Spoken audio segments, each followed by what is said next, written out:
Hey guys, today we're going to discuss some of the techniques when it comes to crimping thin gauge wire.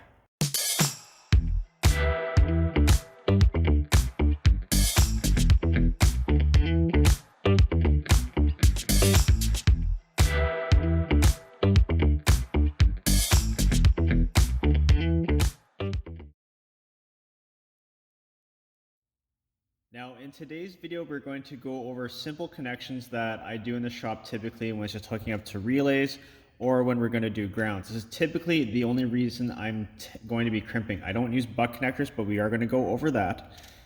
We're always typically soldering and shrink wrapping in the shop. So we're going to focus on these crimpers. I have another video if you guys are interested on Deutsch connectors that we can go over this crimper, and then we're going to save this crimper for another video.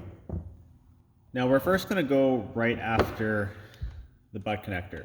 Now I do have a video that you guys can see where we compare soldering to butt connectors, and I'm going to show you a very common way of crimping these types of connections that is against conventional theory. So in the industry, even with, if you look at MECP documentation, they actually recommend this standard crimping tool, and you can see that there is an insulated crimp over here, or shape. And then we have the shape over here with the tooth, that's for non-insulated. So we would deal with this. Now, typically what we do in the industry is what a lot of people think is a sin is we'll actually use the tooth. And I have a full video discussing this as well. I'll put in the cards for you guys. So you can see here that there's actually a seam if you look. So I'm not sure if you guys can see that little mark there. That's where it's solid on both ends. Now, every manufacturer might be different, so be familiar with the raw materials that you're getting. Also, this is a nylon insulator. If you're dealing with something more plastic or vinyl like this, we'll go over this one. This is where the tooth will not work. So put the tooth there, because we all agree that tooth actually makes a better crimp. Now, what everyone's going to argue is now the tooth has pinched the insulation and this is exposed. It's not doing its job anymore. You see, I was crimping on the bench, so I was getting a lot of force.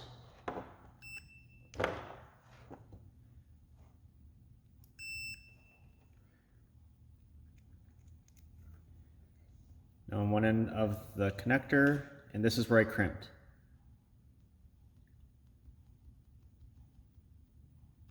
I'm not getting any continuity there. We're going to check over here to verify I did have a good crimp.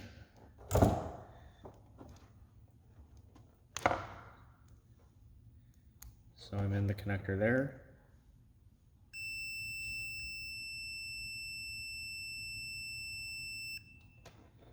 And let's go back over here. So this is still intact. So that's where you get away with it, because everyone agrees that the tooth, if we were crimping on a non-insulated connector, it will do a better job. And we'll say, well, if there's more material, then we'll get the exact same crimp. But in terms of theory versus practical practice, it's just one of those things that you can know what you can get away with and what works really well. So here is that type of jacket where the tooth is probably not the best idea. Let's see if I can break this.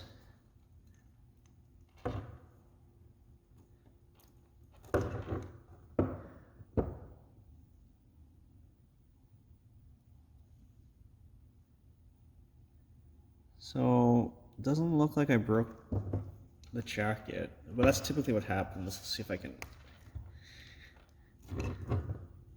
There, I think I see some metal.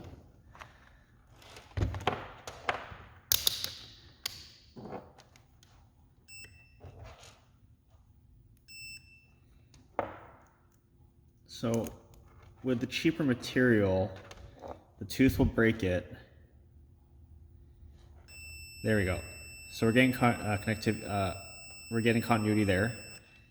So I can see where I have metal, and again there. So potentially if something were to get in there, then this insulation is not doing its job. So that's where people don't like the tooth. I agree.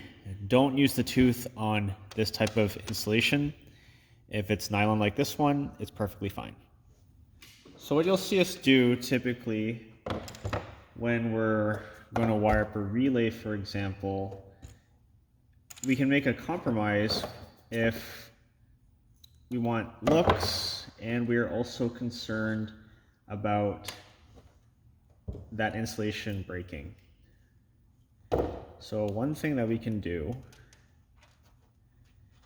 is we can just use shrink tube.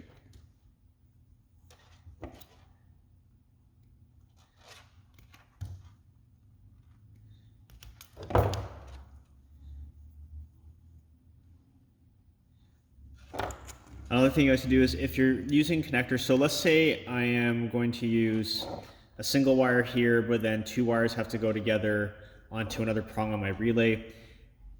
I like to keep all the connectors the same look. So to make, this is a different gauge of Spade connector. So I can fold the wire to make it thicker. That's another trick you guys can do. Place it in. And I'm going to use my channel lock crimper with the tooth. I'm going to show you guys that.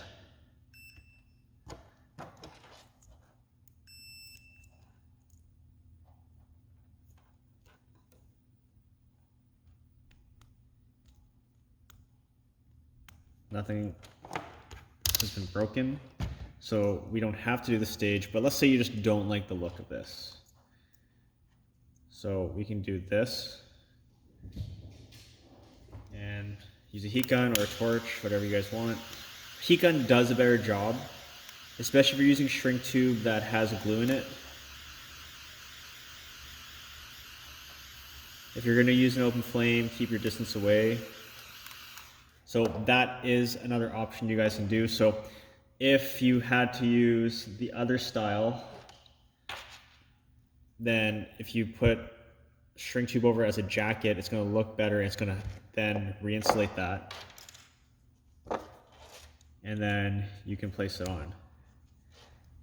Now we're going to compare our standard crimper to a ratcheting version. And I have discovered this one recently. Adam has introduced me into it, and this still works really well. I found when I first started here at Certified, I was going to this one, and then when it comes to doing my grounds, especially on thin gauge wire, whenever I'm doing remote starters especially, or backup cameras, I really lean towards this crimper now. I think it just does a better job. It's a better looking crimp for this. I do not use this though with these kinds of connections. It just doesn't do a good job. Or even when we're dealing with female spades on the relay, I'm resorting to this crimper still. But we all know the ground's extremely important. So we have an abundance of these connectors. I'm just going to go ahead and fold it so the wire is correct. Oh, I need to fold that one.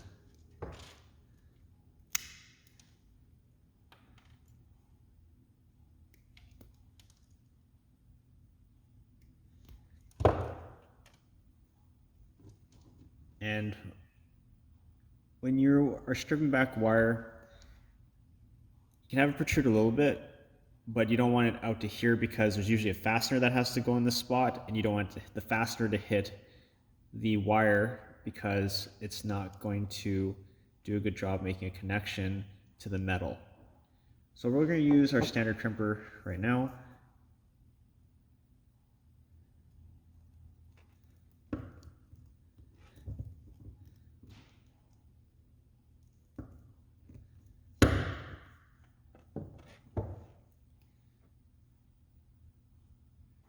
So it does a really good job. And then the little tooth indentations there. And I would usually have that on the back, but I want you guys to see it with the wire. Now let's see what the ratcheting crimper does.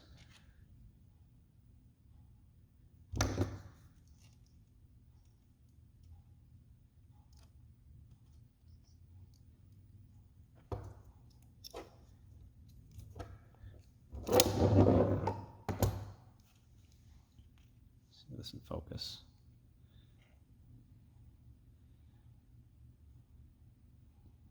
So the ratcheting crimp to me just looks better. I can't pull either of these apart, but you can just tell like it's just really crushing it evenly. It's removing any air compared to that look. Now this is the stage where you're kind of nitpicking, but if you're trying to elevate your game, like I am, like I'm learning this stuff and I've been practicing it for the past few months, and I've noticed that my warranties started to go down. Now, I think there's two reasons for why I didn't have that many warranties to begin with, but like the work's just like that much better. One is the crimp I'm using is better. Two, I'm nut and bolting everything, like everything. Either it's a factory ground, because sometimes like you could use a self tapper in some applications with a star washer or a lock washer, and that's okay. But when you're taking your time and you're building accordingly for it, and you're nut and bolting everything, especially when it comes to grounds, it's that clamping force that I believe gives you so much better of a connection. So always make sure everything's clean. I'll put a thin layer of dielectric grease and I'll nut and bolt it. Or if I take off a factory ground bolt, I will clean it and I'll put a very thin layer of dielectric grease and put it all back together. I don't want to put tons of dielectric grease. I only want it on the surface. I don't really want the threads because I don't want it to act like a lubricant so the bolt can back out. So you have to tread lightly again with stuff like that. But to me, the ratcheting crimper on applications like this looks so much better. Now, another trick I like to do with a lot of connections like this is I'll also add solder. There are very few applications where I won't add solder. That's if the gauge wire is extremely thin. So there's just some wire there that the wire is just, the strands they're smaller, they're thinner. It's just a lower quality wire. I don't recommend doing this because it'll just get incredibly brittle and then it's just going to break off. With high quality wire like this, that's no problem to do. I think it's going to protect the wire. It's just making sure you're adding another connection on there. It's not going to get brittle, especially when you install it in a manner that this wire is not twisting and folding. If it's a ground, I don't add insulation to it. I don't really see the point because the ring portion is going to be on bare metal, so it's okay for this to touch bare metal. It's purely an aesthetic thing at that point. But if you were on some sort of fuse distribution and you have a bunch of connectors or ring terminals near each other, then you might want to add an insulator on there. So you're only doing this on grounds purely for looks. I don't see any performance advantage having it or not having it, but on power, on the positive side, that might be a different story.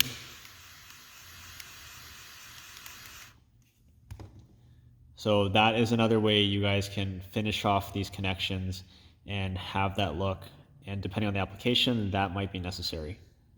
Probably one of the main things that I've learned when it comes to crimping is not only is the tool and how you use the tool important, it's also the raw materials that you're grabbing. If you were just buying raw materials from online, but you don't know the brand, you don't really know what you're looking for, there is a difference. And the difference that I've seen is mainly in the insulating jacket, if it has one. If it's not insulated, I find that the metal underneath, doesn't matter where you seem to get it, it seems to be very consistent. I haven't yet come across where I was really disappointed or mad at the metal where it just didn't do what it was supposed to do.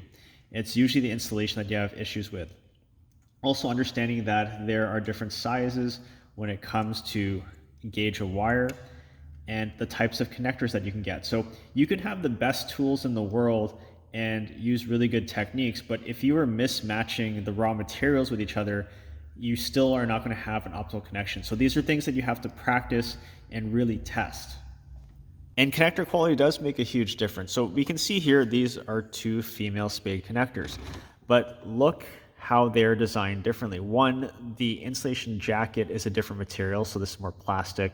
This one's a nylon. And if you look inside, so we can see there's the flat spot here, flat spot there. Okay, that's similar. But where the metal curves, we can see that this one, it's a better design in terms of how it's going to grab onto the male Spade. Typically when I work with connectors like this, you put them on and they kind of feel loose.